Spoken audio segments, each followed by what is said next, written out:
Hello everyone, welcome to Edify. आप सभी का बहुत बहुत स्वागत है हमारे चैनल पे। काफ़ी दिनों के बाद ये वीडियो मैं अपलोड कर रहा हूँ। कुछ काम में फंस गया था, बट नेवरदलेस जहाँ से हम लोग लास्ट वीडियो को छोड़े थे वहीं से आज हम लोग कंटिन्यू करने वाले हैं। यानी कि लास्ट वीडियो जो मैंने अपलोड किया था वो लॉज एंड मोशन के चैप्टर से थी, एंड फर्स्ट लॉ को मैंने वहाँ एक्सप्लेन किया था। आज हम लोग उसी का सेकंड पार्ट यानी कि सेकंड लॉ ऑफ मोशन को हम लोग समझेंगे और देखेंगे। इस वीडियो में मैंने बहुत कुछ बताया, तो प्लीज़ इस वीडियो को एंड तक आप लोग देखिएगा। Now before we start the second law of motion, अगर आपको लास्ट वीडियो याद होगा और फर्स्ट लॉ को आपने ठीक तरह से समझा होगा, तो वहाँ हमने एक फोर्स के टर्म को डिफ़ाइन किया था कि मोशन इन मोशन में फोर्स डायरेक्टली इन्वॉल्व होती है, कि किस तरह से फोर्स को अगर हम लोग अप्लाई करते हैं तो वेलोसिटी या जो मोशन होती है उसको हम लोग कंट्रोल कर सकते हैं। या हमने ये देखा था लास्ट वाले वीडियो में किस तरह से फ्रिक्शन वहाँ पर रोल प्ले कर रही थी कि कोई किसी भी चीज़ को वो रोक करके रखती थी। अगर फ्रिक्शन नहीं होता तो हम लोग जानते हैं कि everything will be in motion, तब कोई भी चीज़ जो होती है वो स्थिर नहीं होती, वो एक गिवन स्पीड में आने के फोर्स अप्लाई होने के बाद में वो वेलोसिटी में वो कंटिन्यूसली मूव करते रहती। आज जो हमारा वीडियो है सेकंड लॉ ऑफ मोशन को, इसे जब स्टार्ट करते हैं तो अगर हम लोग लॉ को देखेंगे तो लॉ में ये बताया गया है that force is equal to mass into acceleration. यानी कि हम लोग इसको ऐसे लिख सकते हैं F equals to M into A. And इसे हम लोग यहाँ पर अभी समझेंगे कि किस तरह से फोर्स को इस लॉ में समझाया गया कि किस तरह से फोर्स में मास एंड एक्सेलरेशन डायरेक्टली इन्वॉल्व है, क्या रिलेशन होता है मास का और एक्सेलरेशन का, इसे हम लोग समझेंगे। ना मास में जब हम लोग जाते हैं, पहला चीज़ तो किसी भी ऑब्जेक्ट का मास बहुत ज़्यादा रोल प्ले करता है इसमें उसके फोर्स को कंट्रोल करने में। फॉर एग्ज़ाम्पल अगर आप सोच सकते हैं कि एक बॉक्स का एग्ज़ाम्पल लेते हैं हम लोग, से एक बॉक्स है जिसका मास दिया गया हमें 10 kg और हम इसे पुश करते हैं। एंड सिमिलरली एक और बॉक्स रखा गया है जो साइज़ में इससे बड़ा है और मास में भी इससे डबल है, 20 kg। ना दोनों ही केसेस में जब हमें पुश करना पड़ेगा, फोर्स अप्लाई करना पड़ेगा टू मूव दैट बॉक्स, तो दोनों ही केसेस में जो फोर्स होगी वो अलग अलग होगी। क्योंकि सेकेंड केस में 20 kg है, उसका मास ज़्यादा है, तो उसे पुश करने के लिए हमें फोर्स भी है वो ज़्यादा अप्लाई करना पड़ेगा। और जैसे पहला केस में हम देख सकते हैं कि बॉक्स का वेट जो है कम है 10 kg, तो वहाँ पर जो फोर्स होगी वो हम लोग समझ सकते हैं कि वो कम अप्लाई करनी पड़ेगी।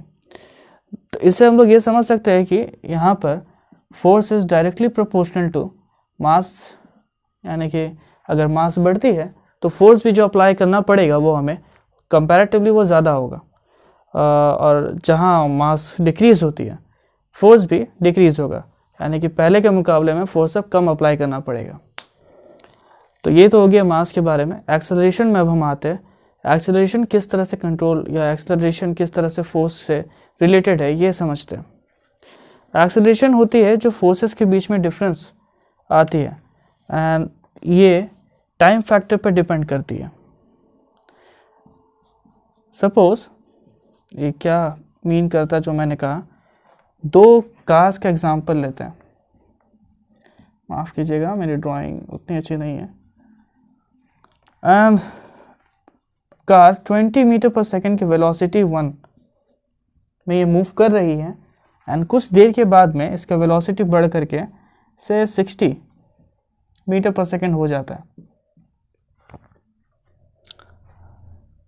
Time factor is very important over here. Acceleration उसी से हम लोग समझेंगे। सपोज दो केसेस लेते, दो टाइम पीरियड लेते हैं हम लोग यहाँ पर। पहले टाइम पीरियड में इसे 20 मीटर पर सेकेंड से 60 मीटर पर सेकेंड में पहुँचने के लिए 2 सेकेंड का वक्त लगा। सेकेंड वाले केस पे हम लोग 10 सेकेंड लिखते हैं। अब अगर हम लोग इन दोनों ही केसेस में दो अलग अलग टाइम पीरियड के लिए एक्सेलरेशन कैलकुलेट करते हैं तो 2 सेकंड वाले में हम लोग देखेंगे कि एक्सेलरेशन ज़्यादा है, 20 से 60 में वो जो डिफरेंस है वो कवर करने में उससे कम वक्त लग रहा है। और जिस केस में कम वक्त लगता है उस डिस्टेंस, वो स्पीड को, वेलोसिटी को अटेन करने में, उसमें एक्सेलरेशन जो होता है वो ज़्यादा होता है।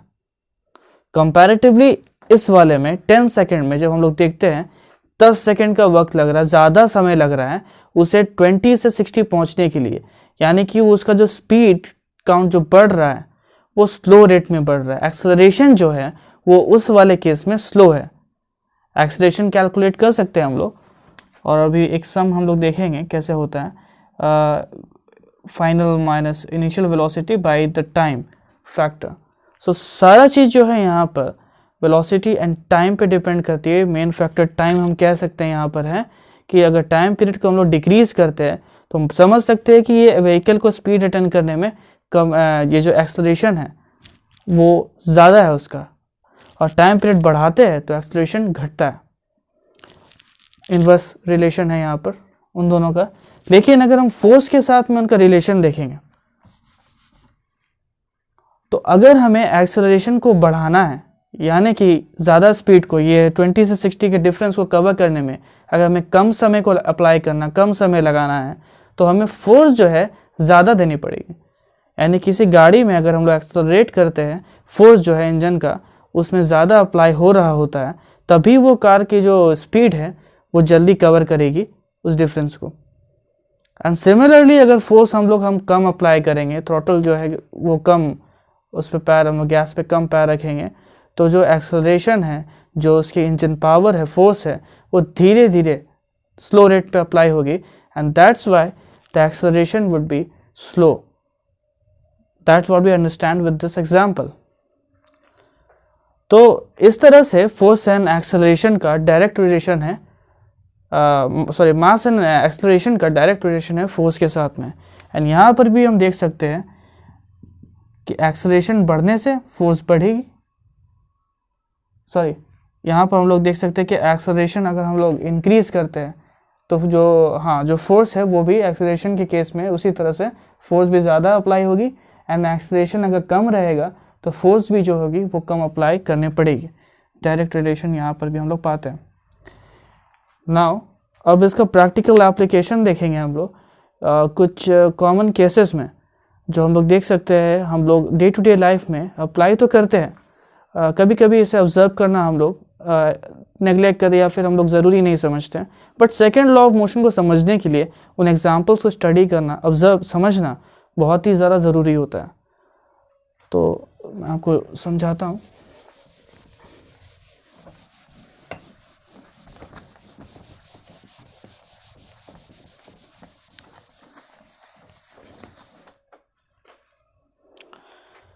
ना एक एग्जांपल लेते हैं हम लोग बॉल को कैच करने की, बहुत ही ज़्यादा कॉमन एग्जांपल है, एंड यहाँ पर इस एग्जांपल से हम लोग ये सेकंड लॉ बहुत अच्छी तरह से समझ सकते हैं।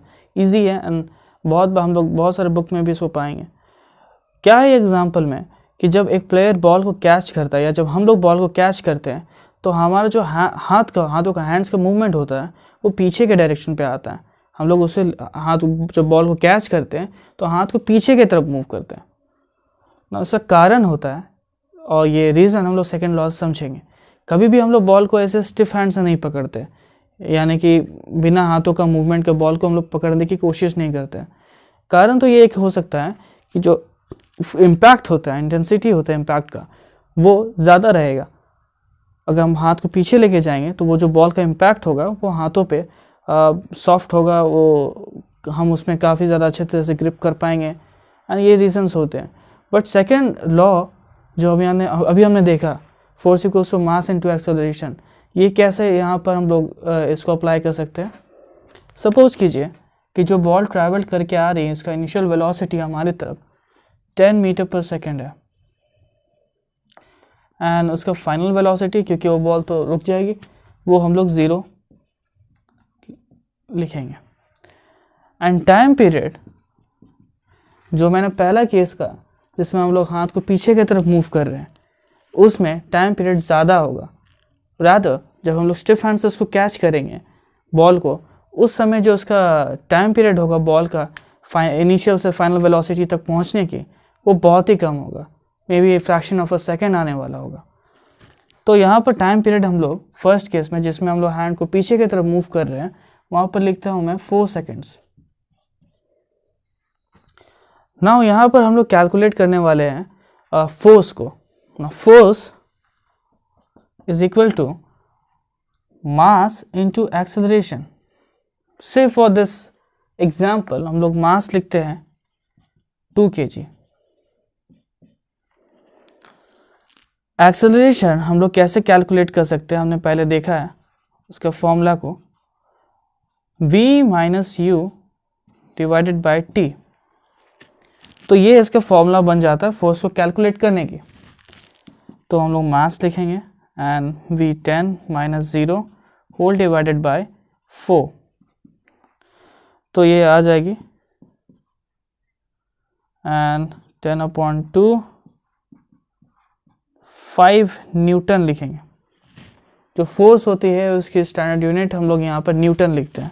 5 न्यूटन की यहाँ पर हम लोग देख सकते हैं जो फोर्स होता है वो अप्लाई हो रहा है, जिस केस में हम लोग हाथ को पीछे की तरफ लेके जा रहे हैं। अब देखते हैं अगर स्टिफ हैंड से हम लोग पकड़ते हैं उस केस में क्या होता है। यहाँ पर यू जो है वो 10 मीटर पर सेकेंड वो सेम रखेंगे हम लोग, क्योंकि सेम केस को हम लोग स्टडी कर रहे हैं but with a different scenario. Time period जो है वो उस केस में डिक्रीज़ हो जाएगी, जैसा कि 1 सेकेंड से भी कम हम लोग अज्यूम करते हैं, 0.2 सेकेंड मान लेते हैं। एंड मास जो है, मास भी वहाँ पर सेम रहने वाली 2 kg। अब इस केस में जब फोर्स कैलकुलेट करते हैं हम लोग, फिर से मैं फॉर्मूला लिख देता हूँ, 2 10 minus 0 whole upon 0.2 second, 2 into 10 whole divided by 0.2।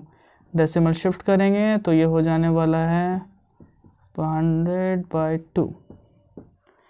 तो ये आ जाएगी 100 न्यूटन।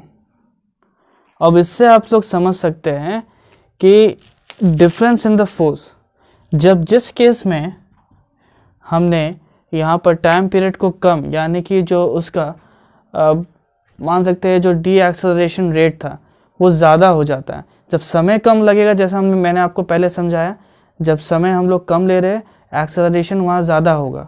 तो यहाँ पर ये फोर्स को 10 से 0 होने में कम वक्त लग रहा था, इस केस में एक्सेलरेशन ज़्यादा था।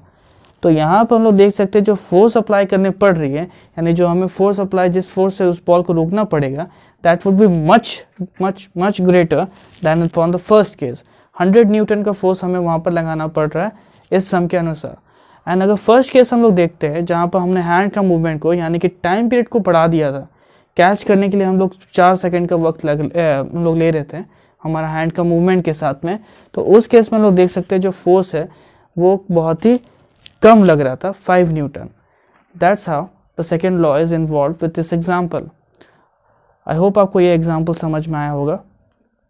इसी तरह अगर आपको ये वीडियो समझ में आया हो तो please do like, share this video and please subscribe our channel and please wait for the next video. Thank you.